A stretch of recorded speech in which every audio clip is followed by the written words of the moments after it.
Donc, bonjour à tous. Bienvenue à cette deuxième édition des Midis de la mobilité durable. Vous allez voir une formule légèrement différente aujourd'hui. Notre thème là, de la journée, c'est l'électrification des transports. Je dis légèrement différent cette fois-ci. C'est parce qu'on s'est joint là, à une campagne, la campagne Roulons électrique. Euh, une campagne de promotion et d'éducation aux véhicules électriques qui est coordonnée par Équiterre avec le soutien financier de Transition énergétique Québec et appuyée par divers acteurs de l'électrification des transports, là, dont l'Association des véhicules électriques du Québec. Il y a vraiment une panoplie là, de webinaires et d'activités, là, principalement virtuellement cette année, là, qui se donnent dans le cadre de cette campagne-là. Les conseils régionaux de l'environnement sont très impliqués, je vous invite à aller visiter le site web roulonsélectrique.ca pour en apprendre davantage. Je vais me présenter. Gabriel Meunier, je suis chargé de projet Énergie Changement climatique pour le Conseil régional de l'environnement de la Naudière. C'est moi qui vais être votre animateur aujourd'hui. On va avoir deux panélistes. Donc, on a Monsieur Renaud Cloutier, qui est délégué principal au développement des affaires à la direction d'électrification des transports chez Hydro-Québec, qui s'occupe entre autres du circuit électrique là, qui va nous présenter un peu plus tard. On va aussi avoir Andréane Bergeron, qui est responsable en environnement pour la ville de Lavaltrie. Pour le fonctionnement de la présentation, on est en formule webinaire où les questions-réponses, chacun, vous devriez avoir accès soit dans le haut ou le bas de vos écrans, là, dépendamment de vos appareils. Vous avez comme option là, ces deux petites bulles pour les questions-réponses, Q&A là, en anglais. Quand vous cliquez là-dessus, là, vous allez avoir accès là, à une petite fenêtre qui va s'ouvrir. Puis je vous invite à poser vos questions là, tout au long de la présentation là, dans cet encadré-là. Si jamais c'est vraiment des questions de compréhension, on prendra le temps d'y répondre là, à la fin des sections de nos panélistes. Puis sinon, on ouvrira là, une période de questions-réponses là, à la fin. Donc, moi, je vais tirer là, quelques questions de la liste, puis on y répondra là, en fin de webinaire.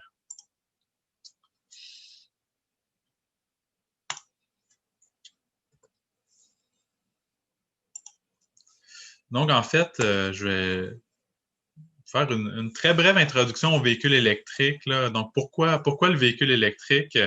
En fait, on parle quand même là, de jusqu'à 5 000 d'économie sur 5 ans. Ça prend en compte là, en fait, le coût d'acquisition, oui, qui peut être plus élevé, mais les subventions et tout est inclus là, dans cette 7 500 d'économie sur 5 ans. Donc, c'est très avantageux de ce côté-là. On a des impacts sur la santé et sur l'environnement qui sont de 29 à 80 inférieurs à ceux des véhicules à essence. Donc, si on veut réduire notre empreinte carbone, mais aussi, quand on parle de tout ce qui est les gaz à effet de serre, l'impact sur le climat et la pollution atmosphérique, là, ça a plusieurs avantages notables. Il y a une facilité d'utilisation, donc on se recharge là, la majorité du temps directement à la maison.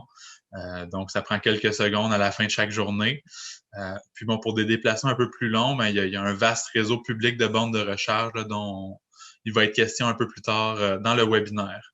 Il y a aussi de multiples incitatifs, entre autres gouvernementaux, autant au niveau fédéral que provincial, mais aussi beaucoup de municipalités là, qui offrent d'une manière ou d'une autre là, certains types de subventions là, ou d'aides financières pour l'acquisition de véhicules, de bornes, dans différents contextes. Donc, c'est un peu le B à bas là, du véhicule électrique. Pourquoi faire ce choix-là? Aujourd'hui, on va se concentrer là, sur deux piliers différents. Là.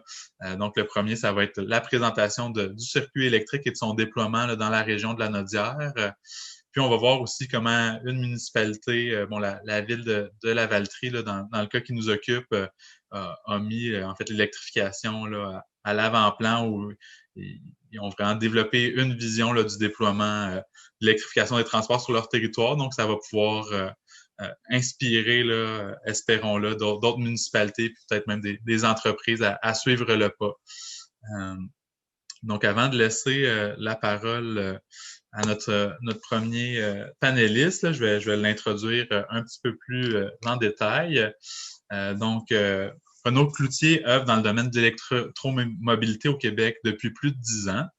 Avant de rejoindre la direction de l'électrification des transports d'Hydro-Québec, il a occupé divers postes de responsabilité en développement des affaires et partenariats internationaux chez TM4, une filiale spécialisée dans la conception et la fabrication de chaînes de traction pour véhicules électriques. Il a été également président du conseil d'administration de l'Institut du véhicule innovant du Québec. Auparavant, il a vécu en Europe, a occupé différents postes de gestion au sein du siège social de Toyota Motor en Belgique, dans le secteur de la planification stratégique et du développement de marché. Monsieur Cloutier détient un baccalauréat en physique de l'Université de Montréal ainsi qu'un MBA de l'École du HEC de Montréal. Donc, à vous la parole, Monsieur Cloutier. Merci, Gabriel. Bonjour à tous. Alors, ça me fait plaisir d'être avec vous cet après-midi pour vous parler des bornes de recharge publiques et du circuit électrique d'Hydro-Québec. Je comprends qu'on aura une période de questions à la fin, donc n'hésitez pas là, si vous avez des points sur lesquels vous voudrez que je revienne ou que j'insiste, ça me fera plaisir de le faire à ce moment-là. Donc, rapidement, au niveau de la borne publique, Gabriel le disait, hein, un véhicule électrique, ça se recharge à 80% à peu près à la maison. C'est vraiment la façon la plus pratique. On a un véhicule qui est plein en général le matin lorsqu'on s'en va.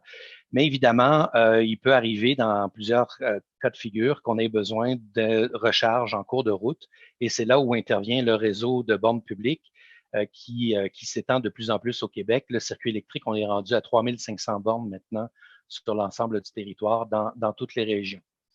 Alors, il existe plusieurs types de bornes publiques. Il y a les deux grands types sont les bornes indépendantes. Ce sont des bornes que souvent un commerçant ou une municipalité va décider d'acquérir et de mettre à la disposition des électromobilistes. Ce sont souvent des bornes qui sont de type résidentiel, qui sont pas communicantes, donc qui ne communiquent avec aucune application, qui sont simplement finalement qu'une espèce de prise de courant adaptée aux véhicules électriques. Alors, elles ont l'avantage d'être relativement peu chères. C'est l'équivalent de la borne résidentielle. On en trouve pour quelques centaines de dollars jusqu'à 1000, 1200 dollars. Par contre, c'est ça, c'est une borne qui n'est pas supervisée, qui n'est pas tarifée, donc qui est, disons, un petit peu orpheline là, en termes de faire partie d'un réseau. Ce qu'on retrouve de plus en plus maintenant, et c'est le cas des bornes du circuit électrique notamment, ce sont des bornes qui sont communicantes. Donc, chaque borne communique avec une application centrale et une tierce partie, dans le cas du circuit électrique, c'est Hydro-Québec, qui en assure le bon fonctionnement. Donc, ces bornes-là sont gérées à distance. On est capable de supporter les utilisateurs, d'effectuer des paiements et aussi de les surveiller 24 heures sur 24. Donc, si une borne est en défaut, par exemple, on va le savoir en général avant qu'un utilisateur le signale et on sera capable d'orienter les électromobilistes vers des bornes alternatives qui pourraient être à proximité. Alors, au niveau des types de bornes, on trouve deux grandes familles de bornes dans la recharge publique. Les bornes de niveau 2, ce sont les plus courantes, celles qu'on retrouve un peu partout. On les appelle bornes de niveau 2, bornes à 240 volts. C'est exactement le même standard de recharge que celui qu'on retrouve à la maison. Donc, ça nous donne environ 35 km d'autonomie par heure de recharge. C'est rare qu'on s'en serve pour faire le plein. On s'en sert plutôt lorsqu'on est stationné pour quelques heures pour rajouter des kilomètres d'autonomie à notre véhicule. Elle est facile à installer. Elle s'installe sur une architecture de 240 volts, donc qui est disponible partout, que ce soit des commerces ou des bâtiments municipaux. Et puis, cette borne-là appartient aux partenaires du circuit électrique. Donc, ce sont les partenaires qui en font l'acquisition. On parle d'un budget d'environ 6 000 $ entre le prix de la borne et son installation. Mais c'est le circuit électrique qui en fait l'opération, qui s'assure de les surveiller, qui s'occupe de la facturation aux utilisateurs et qui s'occupe également du support si jamais les utilisateurs ont un problème avec son utilisation. En parallèle, on retrouve de plus en plus de bornes rapides à courant continu. Ce sont des bornes qui sont beaucoup plus grosses, beaucoup plus complexes, beaucoup plus puissantes. On parle d'une charge d'environ 240 km d'autonomie par heure de recharge, mais ça demande une infrastructure assez complexe et assez coûteuse. Ces bornes-là sont déployées par Hydro-Québec et elles appartiennent à Hydro-Québec. On parle d'à peu près 80 000 par borne. C'est en général le budget qu'il faut escompter pour une telle installation. Donc, qui peut s'y brancher? La borne de niveau 2, qui est le standard résidentiel, a l'avantage de pouvoir accommoder tous les véhicules électriques sur la route en Amérique du Nord, que ce soit des véhicules 100% électriques ou des hybrides branchables. Donc, les constructeurs automobiles se sont entendus sur un seul standard, qui est le standard J1772, qui est le standard des bornes de niveau 2. C'est pour ça qu'en général, vous allez voir qu'il y a un seul pistolet par borne, étant donné que tous les véhicules ont la même fiche finalement pour s'y brancher. Par contre, dans le cas des bornes rapides à courant continu, pour l'instant, ce ne sont que les voitures 100% électriques qui peuvent s'y brancher. Les voitures hybrides branchables qui, en général, ont des petites batteries ne vont pas nécessairement faire des investissements là, pour supporter ce type de recharge-là. C'est en train de changer. On commence à avoir des modèles à hybrides branchables qui ont des batteries de plus en plus grosses qui supportent la recharge rapide, mais c'est encore assez marginal. Donc, la borne 240, la borne de niveau 2, c'est la seule aujourd'hui qui est vraiment universelle. Alors, le coût d'une recharge publique sur les bornes du circuit électrique, la borne de niveau 2, on parle d'un coût de 1 $ de l'heure qui est facturé à l'utilisateur. Il faut savoir que les revenus de cette recharge qui sont perçus par Hydro-Québec sont retournés au propriétaire de la borne. Donc, le propriétaire de la borne qui met à disposition, en fait, l'électricité qui est nécessaire à la recharge, étant donné que la borne est branchée sur son compteur électrique, eh bien, cet argent-là est retourné au propriétaire de la borne. Au niveau de la borne rapide de niveau 3, c'est une borne qui est facturée pour l'instant à 11,78 $ de l'heure. Donc, ça, c'est une installation électrique qui est complètement indépendante de celle du terrain ou de la propriété sur laquelle on s'installe. Et cet argent-là est conservé par Hydro-Québec, étant donné que c'est Hydro-Québec qui a fait les investissements là, pour installer cet équipement-là. Il faut savoir que dans le cas de la borne rapide, le tarif est imposé par le gouvernement du Québec. Donc, Hydro-Québec propose un tarif au gouvernement, mais c'est le gouvernement qui décide en bout de ligne. Il veut s'assurer un droit de regard pour être certain que les tarifs sont raisonnables à ses yeux et que ça fait en sorte que ça va favoriser la pénétration des véhicules électriques. Alors, j'entends souvent la question à savoir si la borne rapide va remplacer la borne de niveau 2, si la borne de niveau 2 est rendue désuète. Alors, je pense que c'est important d'insister beaucoup là-dessus. Là. Ce sont vraiment des bornes qui répondent à des besoins très différents. La borne de niveau 2, on l'appelle souvent la borne de destination. Donc, on va l'utiliser à la maison, évidemment, au travail, lors d'une réunion, d'un spectacle. Donc, les emplacements qui sont stratégiques pour installer des bornes de niveau 2, ce sont des endroits où l'expérience client sur le site de recharge a une durée de quelques heures. Donc, typiquement, dans le cadre des municipalités, ça va être, par exemple, des centres multifonctionnels, des endroits où il y a des parcs, par exemple, ou des attractions touristiques. Ça peut être au centre-ville où les gens vont laisser leur véhicule pendant 1 heure ou 2 pour aller magasiner ou aller manger. Ce sont ce type d'emplacement-là. On ne cherche pas nécessairement à faire le plein de son véhicule, mais on va profiter de nos arrêts pour pouvoir rajouter de l'autonomie à son véhicule. La borne rapide, elle, c'est vraiment une recharge de transit. Donc, c'est une borne qui va être installée en général le long des autoroutes ou le long des axes rapides pour permettre rapidement de rajouter des kilomètres pour qu'on continue son chemin. Donc, en général, la borne rapide, on a tendance à s'y attarder le moins longtemps possible, le temps de prendre un café, d'aller à la salle de bain et puis de continuer sa route avec l'autonomie qu'on aura récupérée. C'est pour ça qu'on dit que ces usages-là sont très complémentaires. Le réseau de recharge public a vraiment besoin de ces deux types de solutions de recharge. Donc, encore une fois, les bornes de niveau 2 ne sont pas désuètes, mais la borne rapide n'est pas une évolution aux bornes de 240 volts. Ce sont vraiment des usages différents. Alors, il existe un autre type de recharge qui est une recharge qui est actuellement subventionnée par le gouvernement du Québec dans le cadre du programme Branché au travail. C'est une aide financière qui est accordée aux employeurs qui désirent soit installer des bornes pour leur flotte de véhicules électriques ou mettre à la disposition de leurs employés.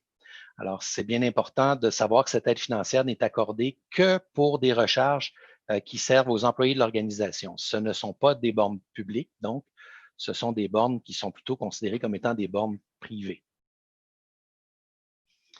Un petit historique, simplement pour vous rappeler là, les différents plans d'action depuis que le gouvernement du Québec met l'emphase sur l'électrification des transports aux alentours de 2010. Le circuit électrique, lui, a été lancé officiellement en 2012. C'est le mandat qui a été confié à Hydro-Québec de s'occuper de la recharge publique. Et aujourd'hui, donc en novembre 2020, 3500 bornes, dont 375 bornes rapides et plus de 85 000 membres qui sont membres du circuit électrique. Donc, ils utilisent le circuit électrique périodiquement pour des recharges d'appoint lorsqu'ils sont en déplacement. Alors, au niveau des sites, on revient un petit peu sur ce que je disais tout à l'heure. De plus en plus, les utilisateurs du réseau nous demandent des sites, et c'est particulièrement vrai pour les sites de bornes rapides. Vous avez ici une photo qui montre nos nouvelles superstations. Là, on a tendance maintenant à installer 2, parfois même 4 ou 6 bornes rapides au même endroit pour éviter au maximum les files d'attente lorsqu'on a des heures de pointe sur le réseau de recharge. Et sachant qu'une recharge va durer quand même, une recharge rapide, entre 20 et 40 minutes, on nous demande des sites qui offrent une expérience client permettant de s'occuper pendant ce temps de recharge. Donc, on va rechercher prioritairement des sites qui offrent de la restauration, des toilettes, éventuellement des commerces et qui ont des heures d'ouverture étendues. On pense toujours au cas où on a besoin d'une recharge rapide le 31 janvier à 11 heures du soir. Il fait moins 30. C'est sûr qu'on n'a pas envie de se retrouver dans une zone industrielle mal éclairée avec aucune structure d'accueil aux alentours. Donc, c'est vraiment la priorité là, qui nous occupe quand on recherche des emplacements pour installer des bornes rapides. On cherche également des emplacements qui sont à proximité des sorties d'autoroute et sur des terrains qui vont nous permettre un déneigement, un entretien et éventuellement une expansion, sachant qu'au fil des années, jusqu'en 2030, avec les objectifs que le gouvernement vient d'annoncer d'1,5 million de véhicules, on a environ 2500 bornes rapides à déployer d'ici les 10 prochaines années. Alors, l'importance des bornes de niveau 2 dans l'anneau d'hier, comme je disais tout à l'heure, c'est important de continuer à étendre le réseau avec des bornes de niveau 2. En région, il y a significativement plus d'hybrides branchables en général que dans les grands centres. Donc, encore là, pour avoir une solution de recharge universelle, la borne de niveau 2 est l'outil de prédilection. Donc, on va rechercher des emplacements là, où les gens vont pouvoir rester quelques heures. La borne de niveau 2 a également l'avantage de garder les gens chez nous. La borne rapide, une borne de transit, elle est tarifée pour que les gens restent le moins longtemps possible. La borne de niveau 2, elle, c'est le contraire. Elle a un tarif très raisonnable. On veut que les gens restent chez nous et en profitent pour contribuer là, au développement de la région. Alors, en regardant la situation dans l'anneau d'hier plus précisément, actuellement, nous avons 109 bornes du circuit électrique, dont 20 bornes rapides qui sont réparties un peu partout sur le territoire de l'anneau d'hier.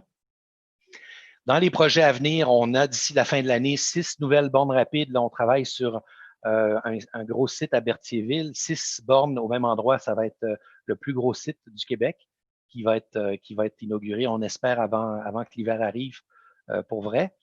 Et puis, on a prévu actuellement dans notre plan 2021 17 bornes rapides supplémentaires sur le territoire de la Naudière pour l'année prochaine, à différents emplacements, tantôt avec des municipalités, tantôt avec des partenaires corporatifs qui nous aident en nous prêtant des terrains. Là, on a des partenaires comme Desjardins, les restaurants Saint-Hubert, les restaurants Normandin, Couche-Tard, Pétrole Crevier. Ce sont quelques-uns de nos partenaires corporatifs qui nous aident à déployer nos infrastructures. Alors, dans les prochains mois, on va voir également de nouveaux types de bornes qui vont arriver. On va sortir des bornes de 25 kW qui sont donc moins rapides que la borne rapide, mais 4 fois plus rapides que la borne de niveau 2. Et on pense que cette borne-là va être particulièrement adaptée pour les endroits où on aura des arrêts plus longs que la borne rapide. Alors, on va viser en premier lieu les centres d'achat, les cinémas, les salles de spectacle. Alors, partout où on a une expérience là, de 2 heures, à peu près 1h30, 2 heures, les bornes de 25 kW seront pratiquement capables de faire le plein d'un véhicule électrique pendant qu'on est arrêté. Elles sont beaucoup moins coûteuses, plus faciles à déployer que les bornes de 50 et elles vont être tarifées moins chères aussi pour l'utilisateur. Et on a également commencé à déployer des bornes de 100 kW qui, elles, contrairement à la 25, sont 2 fois plus puissantes que nos bornes actuelles. Donc, elles vont permettre jusqu'à récupérer 480 km d'autonomie par heure de recharge et elles vont être particulièrement bien adaptées là, justement à nos superstations le long des autoroutes et dans les haltes routières. Et donc, ce déploiement vient tout juste de commencer et on va avoir beaucoup plus l'année prochaine. Alors, le circuit électrique a lancé aussi cet été, pour ceux qui sont déjà membres, vous avez certainement remarqué notre nouvelle application mobile qui permet aux utilisateurs vraiment de retrouver les bornes partout sur le réseau. On a également un planificateur de trajet qui est tout nouveau, qui fonctionne avec de l'intelligence artificielle et qui vous aide vraiment à déterminer les meilleurs emplacements pour vos arrêts de ravitaillement. Alors, le planificateur de trajet va tenir compte de votre modèle de véhicule précisément. Donc, il va connaître l'autonomie de votre véhicule. Vous allez pouvoir indiquer le niveau de charge de votre batterie au départ. Il va connaître la température, les dénivelés de la route que vous vous apprêtez à prendre. Et en fonction de tous ces éléments-là, il va être capable de déterminer pour vous les meilleurs emplacements. Et en plus, il va reconnaître l'achalandage aux différentes bornes qui seraient des alternatives et va vous conseiller les points de ravitaillement où l'achalandage est le moins occupé pour être certain que vous n'ayez pas de file d'attente lorsque vous vous présenterez à la borne. Donc, cet outil va évidemment se développer au fur et à mesure de l'utilisation, mais déjà, je pense que les utilisateurs apprécient beaucoup cette nouvelle fonctionnalité. Donc, on est toujours à la recherche de partenaires. On recherche toujours des entreprises, des commerces, des organismes ou des municipalités qui veulent se joindre au circuit électrique. Alors, je les invite à me contacter s'il y a un intérêt, si vous pensez que vous avez un terrain ou un emplacement qui serait stratégique pour une borne de recharge de niveau 2 ou rapide. Ben, voici mes coordonnées. Je vous invite à prendre contact avec moi et on pourra évaluer ensemble là, la faisabilité d'un projet pour déployer des bornes. Voilà, merci beaucoup. Gabriel, je te repasse la parole. Parfait, merci beaucoup. Donc, avant de passer à la prochaine présentation, là, je vais juste m'assurer qu'il n'y ait pas de questions de compréhension. Ça ne semble pas être le cas. Je pense que je vais conserver là, les questions pour la fin de la présentation là, telle que convenue.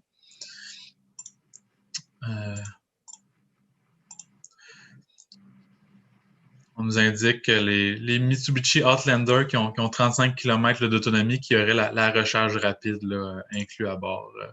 Un petit point, un petit ajout. Parfait. Donc, on va passer à notre deuxième panéliste.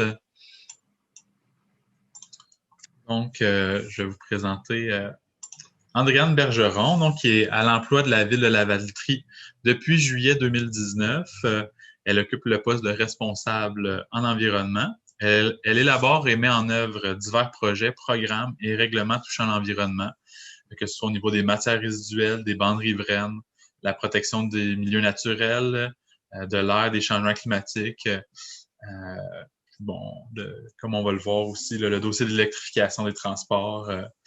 Mme Bergeron détient une formation en biologie et cumule une quinzaine d'années en gestion de projet, en demande d'autorisation environnementale, en protection des milieux naturels ainsi qu'en développement agricole. Elle a acquis ses expériences dans le milieu de la consultation privée, le milieu municipal, ainsi que dans un organisme de protection environnementale. Donc, je te laisse la parole, Andréane. Merci beaucoup de te joindre à nous. Présentement, ça me dit que j'ai le contrôle, mais je ne suis pas capable de changer.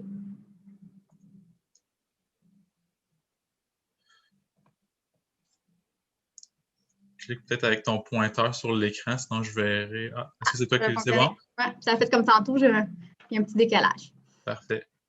Bon, donc, ça en a fait deux en même temps.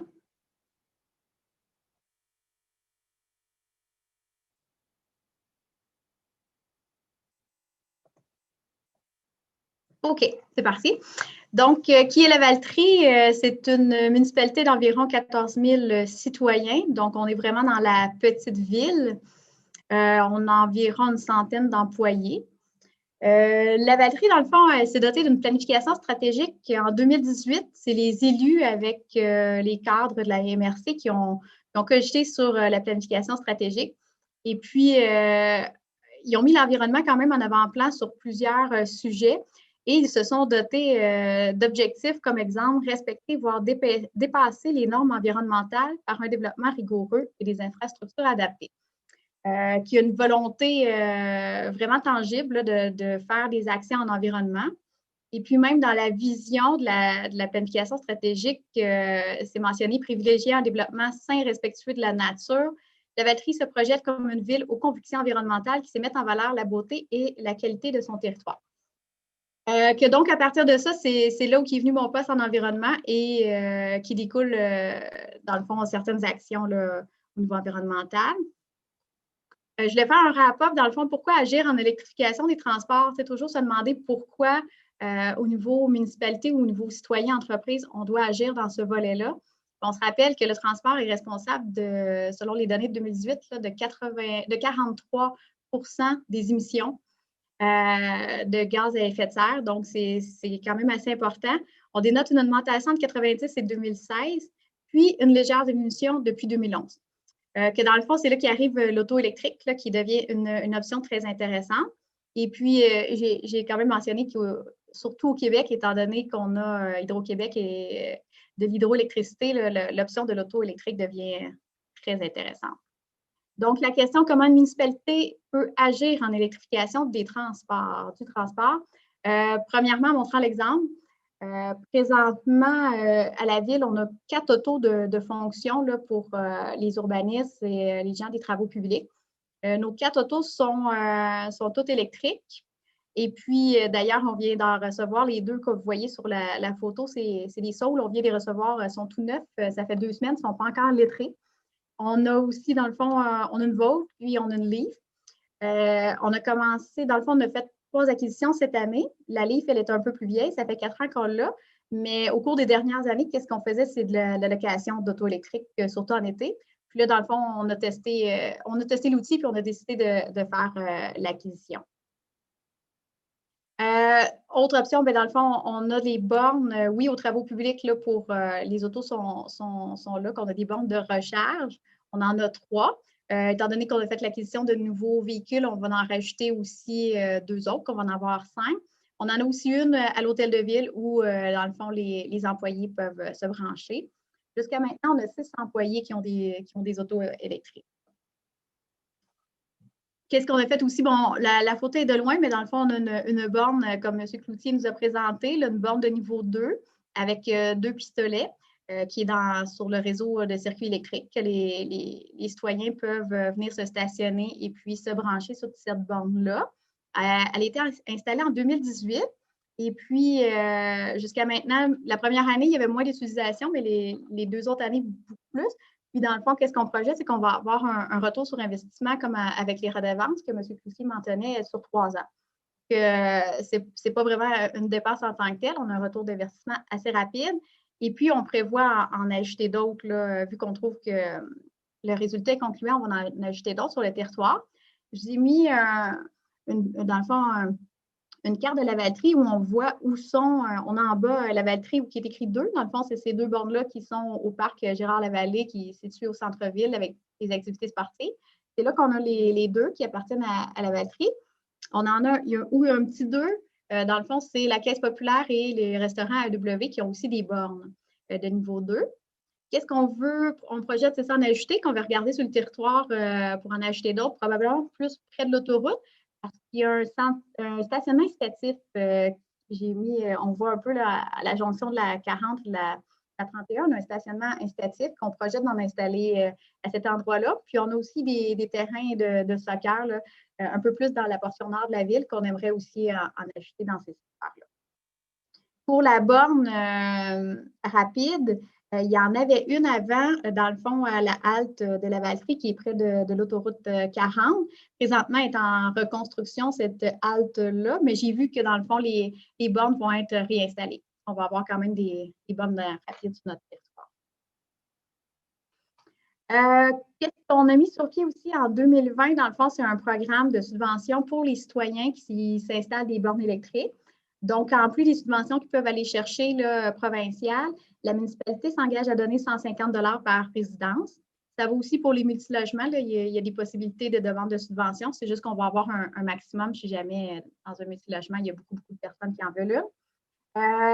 C'est la première année qu'on l'a mis sur pied. Et puis, dans le fond, cette année, on va avoir donné près de 40 bornes là, à nos citoyens. C'est un programme que, dans le fond, on va finaliser l'année, puis on va avoir toutes dépensé nos sommes qui étaient investies là, dans cette subvention-là. On a aussi cette année modifié le règlement parce que, dans le fond, on voulait aussi embarquer tous les multilogements, mais aussi le commerce industrie là-dedans. Que dans le fond, les résidences multifamiliales, à partir de 4 logements, qu'est-ce qu'on leur demande? C'est que 20 des stationnements doivent être desservis par des infrastructures qui vont permettre plus tard d'accueillir des bornes de niveau 2. Que dans le fond, on veut que tout le filage de panneaux électriques soit prêt pour accueillir ces bornes-là. Que les gens, quand ils arrivent, dans le fond, ils ont juste à installer la borne, que ça diminue beaucoup le coût d'investissement.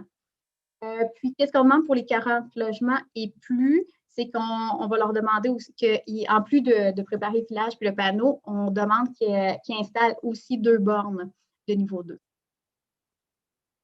Ensuite, pour les bâtiments commerciaux, industriels ou communautaires, c'est en fonction du nombre de cases de stationnement.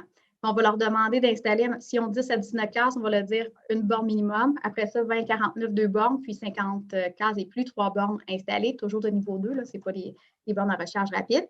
Qu'est-ce que ça fait? C'est que dans le fond, ce n'est pas juste la municipalité qui va mettre des bornes sur son territoire, mais on incite à la fois les multilogements, mais aussi les entreprises à mettre des bornes. Et ça, c'est en plus de, j'ai mis une photo d'évolution. Dans le fond, c'est une entreprise qui a installé plusieurs bornes. Il y en a 3 ou 4. Les autres c'est des bornes branchées au travail. Dans le fond, on ne leur a pas demandé, puis l'entreprise a déjà installé ces bornes toute seule. Que dans le fond, ces actions-là, ça se met dans une stratégie qui est générale où on veut faire des actions dans le volet air et changement climatique. Quelques exemples, dans le fond, en 2019, on était l'hôte des essais de véhicules électriques en collaboration avec le CREL qui organisait les ateliers. On a eu quand même beaucoup de participation. Plusieurs gens sont venus à faire des essais d'auto électriques. Cet hiver, Gabriel était venu voir le conseil de la ville pour parler, discuter des changements climatiques, puis des opportunités, des actions qu'on peut mettre en œuvre. Puis on a adhéré dernièrement au programme partenaire de la protection du climat en septembre 2020. Dans le fond, ça conclut les actions que la Valtrie a mis sur pied et va continuer de mettre sur pied par rapport à l'électrification des transports. Merci beaucoup, Andréane. Je te cède le contrôle. Parfait. Je vais refaire un petit tour rapide s'il n'y aurait pas des questions de compréhension auxquelles répondre rapidement. Sinon, on va se les garder pour la fin. Moi, un petit ajout à ce que tu viens de mentionner, on était de passage pour un tournage chez d'Évolution la semaine dernière. Ils sont rendus à, je crois, 13 bornes d'installer. Donc, à l'arrière dans il y en a. C'est assez impressionnant quand ils ont déployé ça de part et d'autre de leur bâtiment. Puis la demande semble être là au niveau des employés aussi.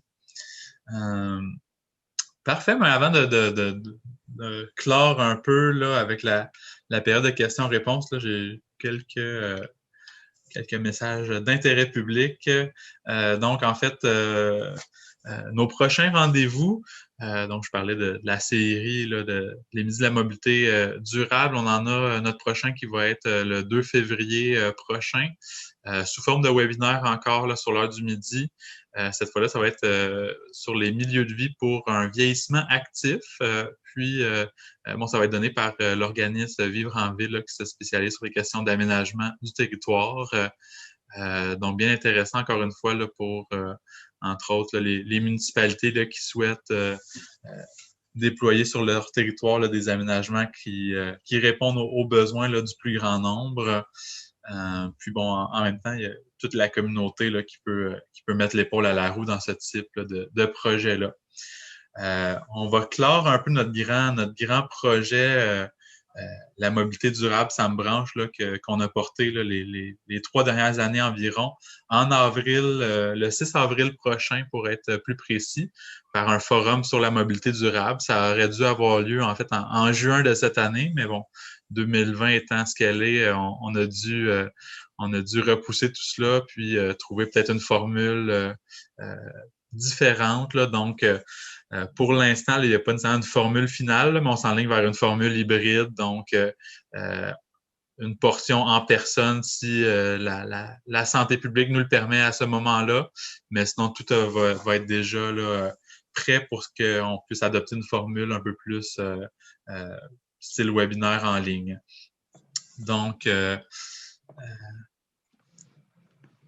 ensuite de ça, un petit rappel aussi, puis vous donner quelques outils. Donc, si on regarde au 30 septembre 2020, il y a quand même plus de 85 000 véhicules électriques qui circulaient au Québec.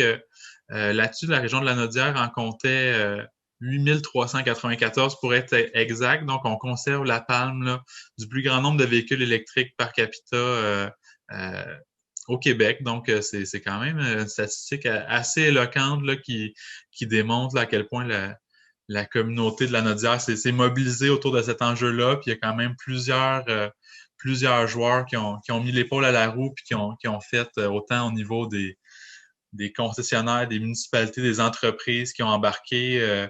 Il y avait l'exemple d'Andréane un peu plus tôt là, sur la subvention que la municipalité offre, mais il y a plusieurs municipalités dans la région qui offrent des subventions similaires, qui ont des visions, qui ont commencé à faire la transition de leur flotte de véhicules vers les véhicules électriques. Là. Fait que je pense qu'en travaillant tous ensemble dans la même direction, ça a donné des résultats assez impressionnants. Puis, bon, là, pas pour nous faire peur, mais il y a la région de la Montérégie qui nous rattrape assez rapidement. Donc, il va falloir se ressaisir puis continuer de miser sur le véhicule électrique là, si on veut conserver notre palme. Je voulais revenir rapidement là, sur les subventions gouvernementales aussi. Donc, ça a été mentionné là, dans une ou l'autre des présentations jusqu'à un certain point, mais il existe quand même une belle panoplie là, de subventions possibles, autant au niveau provincial que fédéral. Donc, au niveau provincial, on a une aide qui peut aller jusqu'à 8 000 $ pour l'acquisition d'un véhicule 100% électrique. Puis, par-dessus ça, il y a le fédéral qui va jusqu'à 5 000 $. Donc, ça peut faire une aide combinée de 13 000 $. Donc, ça s'en vient quand même très intéressant là, pour l'acquisition. Là, on risque quand même de payer encore un léger supplément par rapport à un véhicule conventionnel, mais comme je le montrais, le retour sur l'investissement, encore une fois, il est assez rapide parce qu'on a des grandes économies au niveau de l'énergie, puis au niveau, entre autres, de l'entretien des véhicules. Il y a le programme là, pour les employeurs branchés au travail. Je crois qu'il vient de changer de nom, en fait, mais qui finance jusqu'à 50% là, des frais d'acquisition et d'installation de bornes. De plus en plus aussi, là, il y a des aides là, pour l'acquisition de bornes multiples pour les multilogements. Donc, je vous invite à aller voir là, la présentation là, vous sera envoyée là, si vous ne voulez pas nécessairement noter les longs URL là, que vous avez sous les yeux. Là, ça va vous être transmis là, dans un deuxième temps. Donc, on va être prête, je crois, à passer à la période de questions-réponses. Donc, je vais en faire une sélection, puis je vais vous inviter là, à rouvrir vos micros là, pour qu'on puisse y répondre. Je vais les prendre dans l'ordre. D'après moi, on a le temps d'en passer quand même la majorité.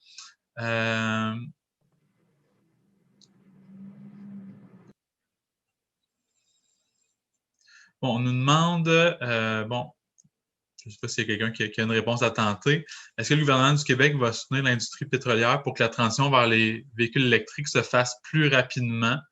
Nous pourrions devenir la Norvège de l'Amérique du Nord. Donc, peut-être comment se départir encore plus rapidement là, de notre dépendance au pétrole, puis faire la transition vers le véhicule électrique. Je ne sais pas si on a des pistes de solutions à mettre de l'avant. Ben, je pense que la piste a été annoncée dans le plan de l'économie pour une économie verte que le gouvernement a publié il y a 2 semaines, là, où on a un objectif maintenant d'interdire la vente de véhicules à essence à partir de 2035.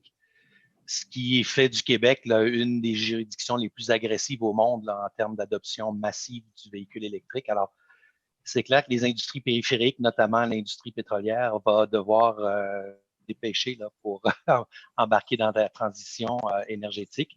Et nous, on le voit, hein, au début du circuit électrique en 2012 jusqu'en 2016-2017. On avait identifié les stations d'essence comme étant des lieux intéressants pour de la recharge rapide, mais je peux vous assurer que l'accueil des pétrolières était, pour ne pas dire froid, et même aucun intérêt de me parler. Et depuis 2 ans, c'est l'inverse. Là, maintenant, ils sont tous très, très intéressés à pouvoir installer des bornes. On voit que Petro-Canada déploie son propre réseau à travers le Canada. Nous, on a des partenaires avec des bannières québécoises en pétrole. Donc, je pense que vous allez voir une accélération qui n'est pas juste au Québec. Hein. En Europe, on voit beaucoup de ça. Là. Shell, notamment, a acquis un très, très gros réseau de bornes de recharge. Donc, il y a beaucoup d'investissements actuellement qui se fait dans l'électrification par les compagnies d'énergie qui étaient traditionnellement des pétrolières. Parfait.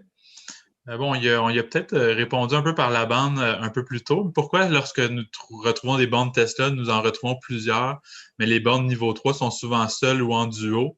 Donc, on y a touché un peu, mais je ne sais pas si vous voulez réitérer, M. Cloutier, là, avec les superstations et... C'est une bonne question. On est tous jaloux hein, du déploiement de Tesla, évidemment. Tesla, c'est son argent, c'est de l'argent privé. Donc, je pense que M. Musk, dès la conception, avait compris avant tout le monde que l'infrastructure de recharge était absolument capitale pour l'adoption des véhicules électriques. Nous, c'est sûr que le circuit électrique, on dépense l'argent des payeurs d'électricité, donc le vôtre et le mien. Alors, on a une règle où on essaye d'investir de façon raisonnable. Donc, on précède un tout petit peu les véhicules électriques. Tesla a fait des investissements, je pense, 5-6 ans d'avance là pour pouvoir vraiment donner une impulsion à la vente de ces véhicules. Et d'ailleurs, il finançait son réseau par la vente de véhicules. Hein. Il y avait dans les premiers modèles S, 20 ou 25 000 par vente de véhicules qui étaient entièrement consacrés au déploiement du réseau, ce qu'on ne peut pas faire. Je peux vous dire par contre que de plus en plus maintenant, le déploiement des bornes rapides, je vous ai pris l'exemple de la superstation à 4 bornes. Je vous ai parlé du site de Berthierville qui s'en vient à 6 bornes. Donc, de plus en plus, nos sites stratégiques très achalandés le long des autoroutes vont systématiquement avoir 4, 6, 8 bornes. On suit un peu cet exemple-là. Il y a d'autres raisons, là, je ne rentrerai pas dans les détails, mais Tesla a une architecture partagée, c'est-à-dire que l'électronique de puissance est complètement séparée de la borne dans un container en général qui est à une certaine distance. Et ce ne sont que des dispenseurs, donc ce ne sont que des relais finalement qui sont déployés. C'est une architecture que les bornes plus puissantes, à partir de 100 kW, ont tendance à vouloir adopter. Donc, je pense que d'ici 2 ou 3 ans, on aura ce genre d'installation aussi pour les véhicules de monsieur et madame tout le monde, disons. Merci. Prochaine question. Bon, par mesure de cohérence, est-ce que le gouvernement du Québec va obliger les locataires de ces bureaux à offrir des bornes, par exemple la SAC, la SAQ, Emploi Québec, les bureaux régionaux? Bon, j'aimerais peut-être la prendre un peu plus large, cette question-là, aussi du rôle, en fait, d'exemplarité là, des instances publiques. Là, je pense aussi, Andréane l'a mentionné un peu là, en fonction de que la ville veut montrer l'exemple aussi en faisant l'acquisition et en déployant son réseau de bornes. Est-ce que, je ne sais pas si vous avez commenté sur cette question-là un peu là, de l'exemplarité là, des instances publiques là, dans le déploiement des bornes. Puis, je ne sais pas si M. Cloutier, il y a une stratégie en place par le gouvernement là, pour des bornes dans les édifices là, dont ils sont les propriétaires.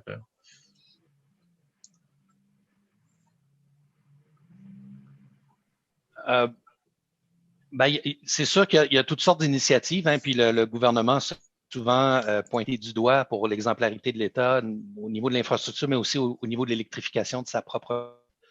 Il y a le CEGER, là, qui est un organisme du gouvernement qui gère beaucoup les flux du gouvernement et de certaines municipalités qui a joué un rôle de leader là, depuis très longtemps dans les véhicules électriques, qui a une très grande expertise. Donc, ça, c'est mis à contribution. Une des grandes difficultés, je dirais, c'est que souvent, ces bureaux-là, qui sont des bureaux plus B2C, là, où les vont avoir des services publics, ce sont souvent des bureaux qui sont loués. Donc, effectivement, pour mettre en place des infrastructures, c'est souvent un petit peu plus compliqué là, de faire comprendre aux propriétaires que c'est dans son intérêt d'accepter d'installer des actifs. Il y a la Société québécoise en infrastructure, la SQI, qui, elle, déploie systématiquement des bornes de recharge pour les véhicules de flotte et des employés aussi. Donc, il y a beaucoup de choses qui se font. Malheureusement, je suis mal pour vous dire s'il y a vraiment une tour de contrôle ou des directives bien précises par ministère ou par... Je ne le sais pas. Hydro-Québec, je peux vous dire que définitivement, on a beaucoup de projets à l'interne pour accélérer l'électrification de notre flotte. On fait partie là, de ce mouvement d'exemplarité de l'État. Je sais que c'est la même chose à la SAE. Andréane, je ne sais pas au niveau peut-être des municipalités ou des ministères qui sont plus proches de vous, là. C'est ça, comme vous dites, dans le fond, la problématique, c'est que souvent, c'est des tours à bureaux locatives, là, que c'est plus aux propriétaires que ça s'adresse. Mais si les municipalités, par contre, eux autres, ils peuvent intégrer dans leur règlement, comme nous, on l'a fait, dans le fond, que du moment c'est commercial, industriel, on peut leur demander un nombre de bornes minimales, que dans le fond, on atteint l'objectif en forçant les propriétaires privés de logements locatifs qui seront loués par peu importe, dans le fond, le locataire. C'est un bon point, effectivement, de passer par la réglementation aussi, là. Donc, mesure d'exemplarité, mais aussi de forcer un peu la main ou s'assurer que les installations soient disponibles, parce qu'on sait de toute façon que la flotte elle va être de plus en plus électrifiée, donc ça va prendre une infrastructure de recharge là, qui est déployée à plusieurs niveaux. En 2021, on a parlé de 17 bornes là, rapides déployées sur le territoire de la Naudière. Est-ce qu'on a une idée là, de où est-ce qu'elle se situerait, ou est-ce qu'on a cette information-là, les municipalités où ça va être, ou est-ce qu'on peut dévoiler ça? J'étais sûr que cette question-là viendrait.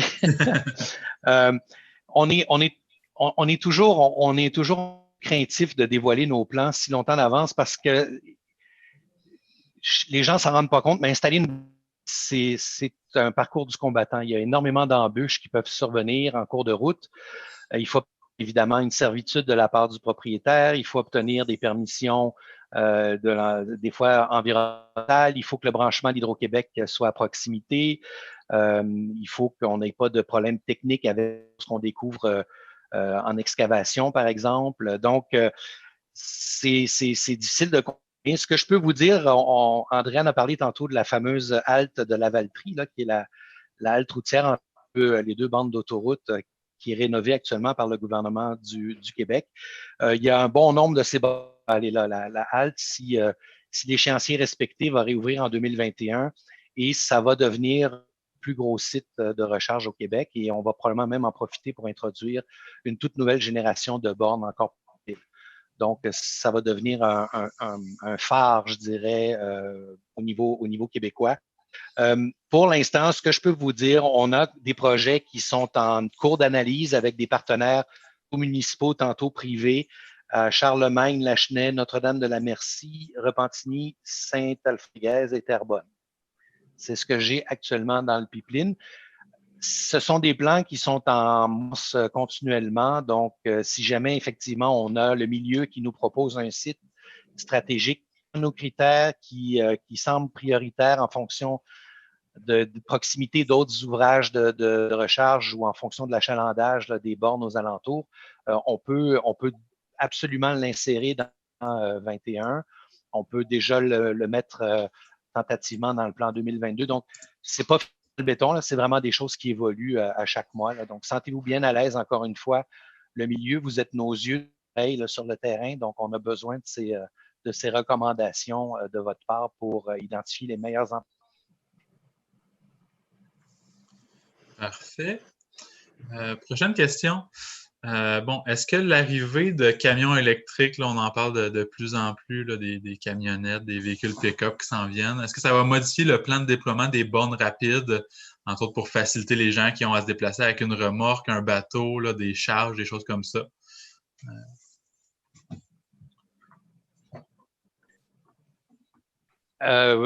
Oui, en fait, la réponse est oui, bien sûr, tout à fait. Dans nos nouveaux sites à 6 bornes, là, on a travaillé déjà depuis 2 ans pour l'accès pour les personnes à mobilité réduite. Ça, c'était déjà quelque chose qu'on n'avait pas dans le premier déploiement et qu'on intègre maintenant dans nos grosses stations. Définitivement, on est sur un design où une des bornes aurait une orientation différente pour permettre de circuler avec un véhicule qui aurait une charge derrière. Par contre, pour ce qui est des camions, parce que les camions électriques s'en viennent également, et on sait que probablement ces camions-là auront également besoin de recharge en cours de route, bien que la majorité de la recharge va se faire en dépôt la nuit. Ce sont des emplacements qui seront vraisemblablement différents des emplacements pour les voitures. C'est déjà le cas dans l'essence, d'ailleurs. L'habitation est difficile entre les véhicules passagers et les camions. Ce ne sont pas non plus les mêmes puissances ni même niveaux de tension qui sont requis. Là, les camions, l'architecture est une architecture à haute tension aux alentours de 1000 volts. La majorité des voitures aujourd'hui ont une architecture aux alentours de 400-500 volts.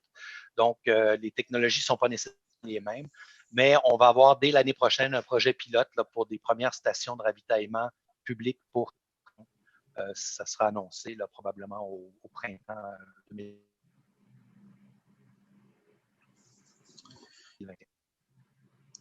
Parfait. Je vais en passer quelques-unes assez rapidement là, parce que le temps file. Il m'en reste encore plusieurs que j'aimerais traiter. Bon, on parle, le virage vert du gouvernement pour augmenter le nombre de véhicules électriques est une excellente chose.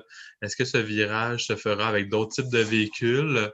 Peut-être répondre brièvement. Je pense qu'on voit quand même là, que la technologie elle avance assez rapidement au niveau de l'électrification de différents types de véhicules. Bon, le bateau, on commence à le voir un peu pour les autres types, là, cyclomoteurs, tracteurs. Là, je ne pourrais pas dire où est-ce qu'on en est exactement, mais bon, si on pense, là, il y a plusieurs innovations, entre autres du côté de Lyon là, à Saint-Jérôme. Donc, tout ce qui est les véhicules municipaux là, pour les collectes de déchets. On s'en vient avec les trains routiers aussi, là, donc des gros véhicules là, qui s'en viennent de plus en plus. La technologie là, est disponible. Ils l'ont déjà fait depuis plusieurs années pour les autobus scolaires, les autobus municipaux. Donc, je pense qu'on voit là, que l'ensemble du parc automobile là, à différentes échelles là, s'électrifie. Là, donc, je ne serais pas surpris de continuer de voir des innovations dans ces secteurs-là là, dans les prochaines années. Peut-être, Gabriel, oui. Excuse-moi, juste rajouter un mot là-dessus, particulièrement intéressant, je pense, c'est doublement intéressant, le créneau des véhicules plus lourds, que ce soit les autobus ou les camions ou les véhicules spécialisés, c'est qu'on a vraiment un tissu industriel au Québec qui est très actif dans ces niches de véhicules-là, ce qui n'est pas le cas dans les véhicules passagers. Donc oui, c'est intéressant d'électrifier les véhicules passagers pour les raisons environnementales, pour des raisons de balance économique, parce qu'on déplace des achats de pétrole en achats d'électricité localement. Mais le camion, l'autobus scolaire rajoute un élément très intéressant pour notre économie, c'est qu'on a des joueurs québécois qui sont des leaders dans ce domaine-là. Donc, je pense, moi, dans les 10 prochaines années, c'est probablement dans ce secteur-là qu'on va voir la plus grande révolution, sachant que le véhicule personnel, ben là, la tangente est lancée, il va y avoir une accélération, mais on connaît un peu la courbe. Alors, justement, au Québec, notamment, notre priorité là, à court terme, c'est d'aider les flottes et les véhicules lourds à faire la transition le plus rapidement possible pour qu'on ait ces bénéfices-là et qu'on aide notre industrie à se démarquer à l'international aussi. Merci. On va y aller en rafale pour les dernières. Là. On en a 5 en 5 minutes environ. Bon, est-ce que dorénavant, toutes les nouvelles maisons devront être munies des installations électriques pour installer une borne de recharge qui pourrait être une mesure gouvernementale? je pense qu'on a déjà traité là, de la réglementation municipale qui peut être une réponse. Sinon, au niveau provincial, là, il y a le code du bâtiment éventuellement qui pourrait être encore plus sévère là-dessus. Hein. Oui. C'était validé, mais il me semble que dans le cas du bâtiment, on avait vérifié, puis il oblige déjà de prévoir de l'emplacement dans le panneau et le filage, que dans le fond, tu as juste à installer la borne pour les nouvelles maisons. Question, je pense que ça fait référence à la présentation pour la Valtrie. Est-ce que tous les multilogements, peu importe leur âge, seront ciblés par le nouveau règlement? Non, dans le fond, présentement, c'est par demande de permis, que c'est toutes les nouvelles constructions qu'on doit émettre un permis et que là, c'est dans les conditions. Parfait. La Ville de la Valtrie a-t-elle observé un gain de coût en termes d'entretien de sa flotte de véhicules électriques comparé à son ancienne flotte de véhicules à essence? Bien, présentement, dans le fond, on n'a pas vraiment observé parce que, comme je disais, on a une auto électrique que ça fait 3 ans qu'on a, mais les autres étaient en location, que dans le fond, on les retournait. Puis les 3 autres là, sont neuves là, de 2020. Mais ça va être la même comparaison qu'avec une flotte de véhicules de citoyens. Dans le fond, tu n'as plus de changement d'huile, tu as juste un petit peu d'entretien à faire, que oui, les économies vont se reporter aussi. La quantification, là, ça va se faire avec les années. Parfait. Puis, effectivement, je pense ça a quand même été déjà documenté là, pour les véhicules individuels. Fait qu'il y a possibilité jusqu'à un certain point de transposer ça là, pour une flotte de véhicules. Là. On a parlé des changements d'huile, mais les freins aussi qui sont quand même un gros morceau habituellement. Là, donc, on n'a pas, avec le principe là, de la recharge là, au freinage. Donc, les freins ne sont pas sollicités beaucoup sur un véhicule électrique. Là. Donner un exemple, mon véhicule personnel, il y a 5 ans, il y a près de 100 000 km d'utilisation. Puis la dernière fois que j'ai fait nettoyer les freins, il est encore à 70 là, de l'épaisseur originale. Là. Donc, oui, il y a beaucoup de dépenses en moins, effectivement, au niveau de l'entretien. Lors d'une panne de courant, est-ce que chaque propriétaire de véhicule devrait avoir une génératrice? Je ne sais pas si quelqu'un veut se risquer en 30 secondes. Je suis propriétaire, moi aussi, de véhicules électriques, puis on n'a pas de génératrice. Là. Je me dis que les pannes de courant sont généralement de courte durée, mais... Moi, je recommanderais plutôt un panneau solaire qu'une génératrice à essence. Puis bon, ce qu'on peut mentionner, c'est quand on est dans un secteur qui est touché largement aussi, il n'est pas rare que les stations-service manquent d'électricité en même temps que nous, donc leurs pompes ne sont pas plus disponibles. Donc, on peut sans doute aller se recharger à quelque part sur le réseau public. Là. Il y a certainement des bornes disponibles qui, elles, ont le courant encore. Il y a quelques minutes, M. Cloutier a nommé Saint-Alphonse-Rodriguez parmi les municipalités le potentiel pour les bornes de recharge rapide. Donc, on demande si on sait le nombre de bornes ou si on a plus d'informations là-dessus. Je ne sais pas si on veut s'aventurer, en donner un peu plus. Non, pour l'instant, c'est très préliminaire, donc on n'est pas encore rendu à ce niveau de détail. Parfait.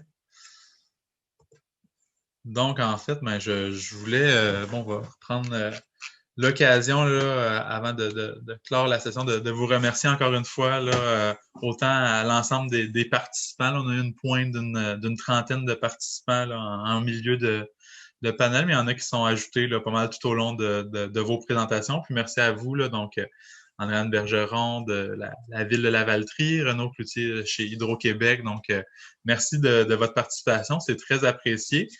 Puis bon, avant de vous laisser aller, là, je veux simplement vous rappeler là, ce webinaire-là.